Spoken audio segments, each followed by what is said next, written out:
Donc j'étais très heureuse de participer à cette manifestation parce que ces trophées, ils ont comme particularité qu'ils partent de l'initiative des collaborateurs, des salariés ou des membres des associations ou des organismes publics. Et je trouve que c'est intéressant que ces politiques de lutte contre les discriminations, de promotion, égalité homme-femme, femme-homme, elles ne partent pas que des directions générales, mais que ce soit aussi les projets des collaborateurs au quotidien. Également, 43 dossiers ont été reçus pour participer à ces trophées APEC. Les membres du jury, 5 hommes, 5 femmes, égalité parfaite. La qualité de la réponse, son originalité, son dossier, sa pertinence.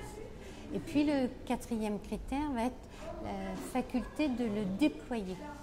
Parce qu'une bonne pratique, si elle peut être démultipliée, elle entraînera une synergie derrière. J'ai le plaisir de vous annoncer que le Grand Prix Or est donné à Orange Sud-Ouest. Merci de nous rejoindre également. Alors en fait, il y a deux dossiers qui m'ont beaucoup plu et il se trouve qu'ils sont tous les deux à Nice. C'est le dossier Converse parce que c'est un centre d'appel qui travaille sur la modulation du temps dans des CDI. Et quand on pense centre d'appel, on pense parfois qu'à un travail de mauvaise qualité, mauvaises conditions de travail. Et là, ce sont des CDI et puis ce sont des salariés qui disent, ben voilà, ce mois-ci, je vais faire tant d'heures parce que ça m'arrange. Le mois d'après, je vais faire un peu différemment. Et puis qui choisissent leurs horaires de travail. Donc, c'est même pas vraiment un projet pour les femmes. C'est un projet pour tout le monde, pour bien concilier vie familiale et vie professionnelle. Et je trouve que c'est une belle idée. Et j'ai bien aimé l'autre projet niçois, qui est une petite association qui travaille sur un truc qui s'appelle Boys Day, Girls Day, qui travaille sur la sensibilisation dès l'école pour, sous forme d'un truc un peu ludique, d'un rallye, amener les filles et les garçons à faire de l'orientation en jouant aussi sur l'idée d'orientation, orientation dans la vie, l'orientation dans la vie professionnelle et pour lutter contre les stéréotypes. Il y a eu plusieurs dossiers, certains classiques, autour des stéréotypes, autour de la connaissance de l'égalité homme-femme et de la manière de le transmettre. Mais il y a eu cette année beaucoup de dossiers autour de l'initiative auprès des enfants.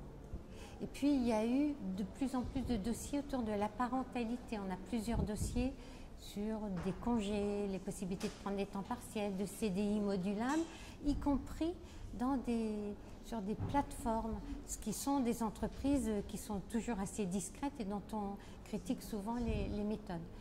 Voilà. Et puis bien entendu, le dossier coup de cœur qui a emporté l'adhésion de tous par son originalité, mais par sa force aussi.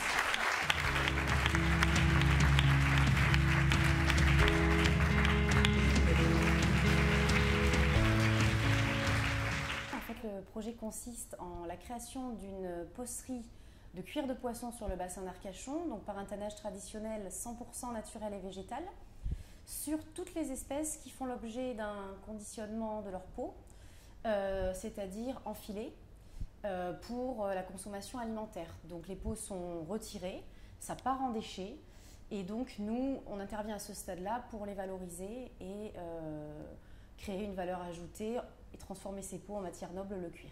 C'est un projet porté par des associations de femmes de la mer et destiné aux femmes, notamment à créer de la diversité dans les zones de pêche et créer des emplois pour les femmes dans ces zones où en fait l'emploi n'est pas très développé, notamment pour les femmes, sans pour autant mettre les hommes de côté.